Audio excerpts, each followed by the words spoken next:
Assalamualaikum warahmatullahi wabarakatuh. Salam sejahtera untuk kita semua.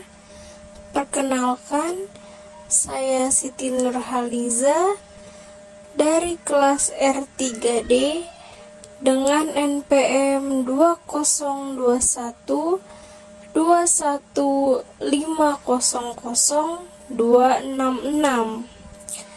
dari kelompok 7 mata kuliah membaca.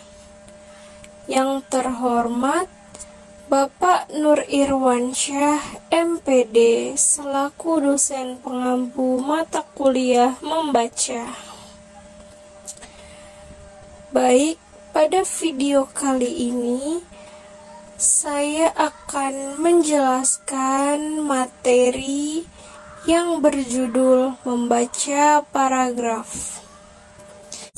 Tanpa membuang-buang waktu, mari kita masuk pada pembahasan yang pertama.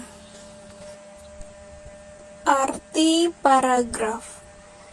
Paragraf adalah satuan pengembangan terkecil dari suatu karangan. Sebagai satuan terkecil, paragraf mengandung suatu pikiran pokok. Pikiran pokok inilah yang dikembangkan dalam arti dijabarkan oleh kalimat-kalimat yang membentuk paragraf itu. Di samping itu, pikiran pokok dimaksud juga berhubungan dengan pokok pikiran dalam paragraf-paragraf lainnya dari karangan bersangkutan. Berdasarkan kedua hal tersebut, inilah maka paragraf juga dikatakan sebagai satuan pengembangan. Dari segi arti yang terkandung di dalamnya, kalimat-kalimat yang membentuk suatu paragraf umumnya dapat dibagi atas dua jenis, yaitu kalimat topik dan kalimat-kalimat jabaran. Kalimat topik mengandung pikiran pokok paragraf, dan kalimat-kalimat jabaran mengandung isi yang merupakan jabaran pikiran pokok tersebut. Masih pada pembahasan arti paragraf, dengan demikian dapat dipahami bahwa kalimat-kalimat jabaran selain berkaitan satu sama lain, juga berkaitan erat dengan kalimat topik.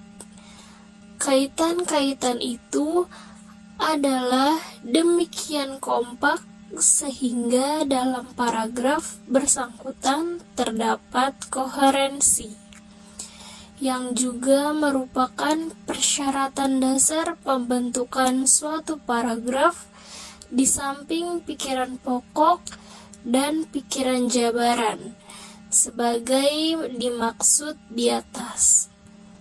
Pikiran pokok paragraf biasanya terkandung dalam kalimat pertama atau kalimat terakhir dari paragraf itu. Kalimat pertama atau terakhir dimaksud ini adalah kalimat topik.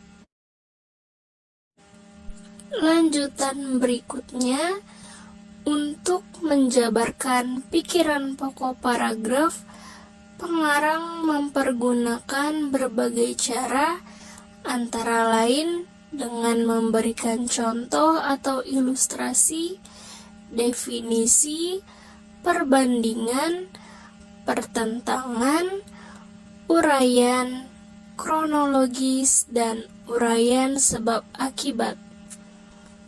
Sudah barang tentu bahwa tidak semua cara dimaksud dipergunakan dalam satu paragraf.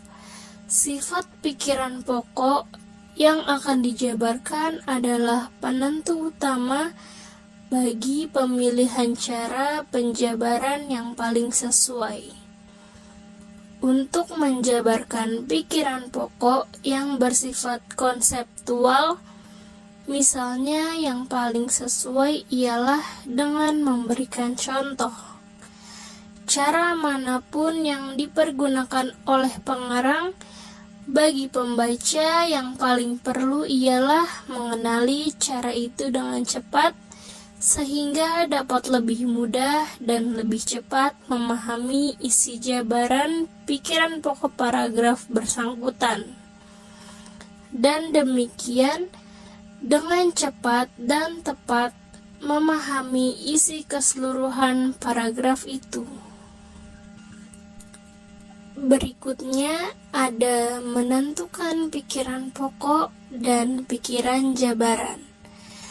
Dalam membaca paragraf, yang terutama harus ditemukan ialah pikiran pokok. Telah dikemukakan bahwa pikiran pokok dimaksud adalah informasi fokus, kecuali jika secara khusus yang dicari adalah pikiran jabaran. Karena pikiran pokok selalu terkandung dalam kalimat topik, maka dalam membaca paragraf, kalimat itulah yang terutama harus ditemukan.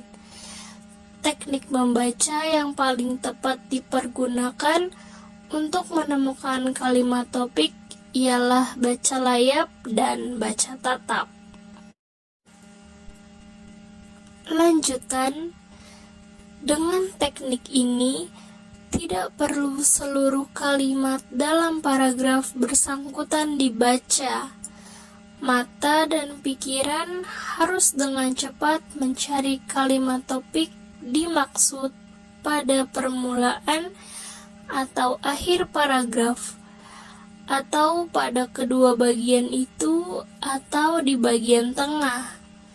Jika terdapat kalimat topik, maka paragraf itu biasanya adalah bersifat naratif, dan pikiran pokok adalah kesimpulan dari isi seluruh uraian.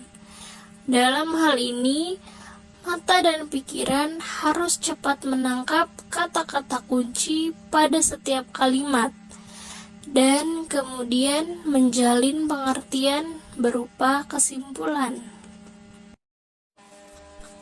Contoh menemukan pikiran pokok, pikiran jabaran, dan pengertian keseluruhan paragraf. Paragraf 1. Dua buah satuan waktu yang utama kita pakai sekarang ini ialah hari dan tahun. Kedua pengukuran waktu itu berasal dari ketentuan yang didasarkan pada gerakan yang dibuat oleh bumi. Cara bumi berputar pada sumbunya memberikan kepada kita hari-hari yang berdasarkan kedudukan matahari dipandang dari segi berpijak di bumi. Perjalanan yang ditempuh bumi berkeliling matahari memberikan kepada kita perhitungan tahun berdasarkan letak matahari dipandang dari arah bumi. Dari Kenapa dan Mengapa, halaman 11. Penjelasan. Manakah kalimat topik dalam paragraf di atas? Kalimat topik ialah kalimat pertama. Kalimat kedua tidak mungkin kalimat topik, karena kalimat ini jelas adalah untuk menjabarkan pikiran pokok dari kalimat pertama, yaitu satuan waktu, dan tahun. Ini dapat dilihat dari permulaan kalimat kedua itu. Kedua pengukuran waktu itu, kalimat ketiga juga bukan kalimat topik.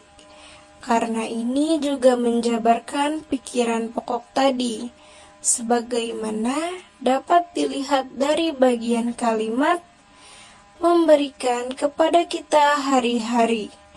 Akhirnya, kalimat keempat juga bukan kalimat topik, karena ini juga menjabarkan pikiran pokok dalam kalimat pertama tadi.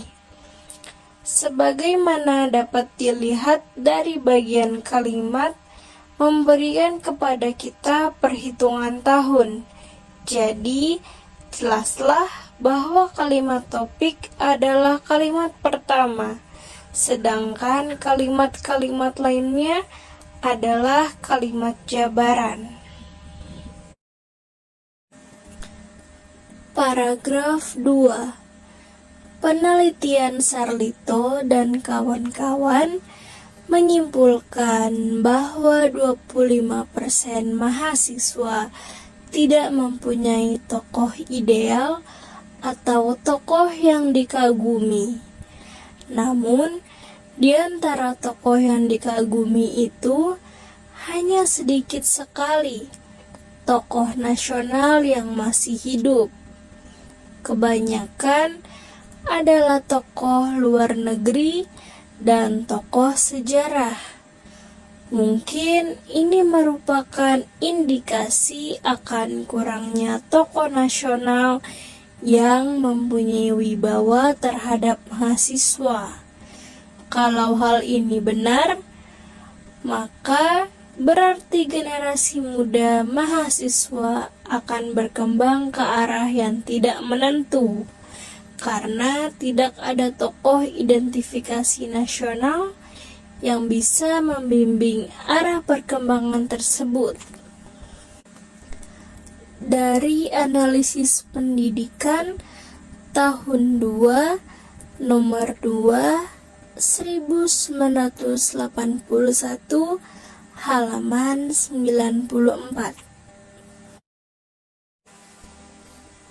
Penjelasan. Dalam paragraf di atas, terlihat bahwa kalimat topik bukan kalimat pertama, melainkan kalimat terakhir. Paragraf itu mulai dengan jabaran data-data tentang mahasiswa, ideal atau tokoh. Sebagaimana dapat dilihat dari 25% mahasiswa tidak mempunyai tokoh ideal atau tokoh nasional, sedangkan 75% pada kalimat berikut. Konsep tokoh dijabarkan lagi sebagaimana dapat dilihat dari tokoh nasional. Seterusnya, pada kalimat berikutnya, jabaran masih terus sebagaimana terlihat pada kebanyakan adalah tokoh luar negeri. Kalimat berikutnya masih merupakan penjelasan, tetapi sudah mulai bernada kesimpulan sebagai dapat dilihat dari mungkin ini merupakan indikasi akan kurangnya tokoh nasional. Metode yang dipakai pengarang dalam paragraf ini ialah metode berpikir induktif. Dengan metode ini pun koherensi pikiran-pikiran dalam paragraf itu juga terasa baik, karena hubungan antara pikiran pokok dan pikiran-pikiran jabaran, serta hubungan suatu pikiran jabaran dan pikiran jabaran lainnya sangat jelas. Berikutnya ada contoh latihan. Yang pertama, terdapat paragraf. Panas dan suhu itu adalah dua hal yang berbeda sama sekali. Tenaga panas yang dikandung tubuh sesuatu makhluk itu tergantung pada tenaga gerak dari atom-atom dan molekul-molekulnya. Jumlah panas itu dapat kita ukur dengan takaran kalori. 1 kalori adalah jumlah tenaga panas yang diperlukan untuk meningkatkan suhu 1 gram air untuk naik suhu derajat Celcius. Akan tetapi, apa yang dimaksudkan dengan suhu badan ialah petunjuk tentang tingkat atau jumlah derajat yang bisa dihasilkan oleh tenaga panas yang dikandung oleh badan kita itu. Suhu yang terdingin yang masih dimungkinkan bagi manusia ialah minus 273 derajat Celcius. Para sarjana berpendapat bahwa pada suhu semacam itu, molekul-molekul itu akhirnya beristirahat dan tak gerak sama sekali. Dari Kenapa dan Mengapa, halaman 25.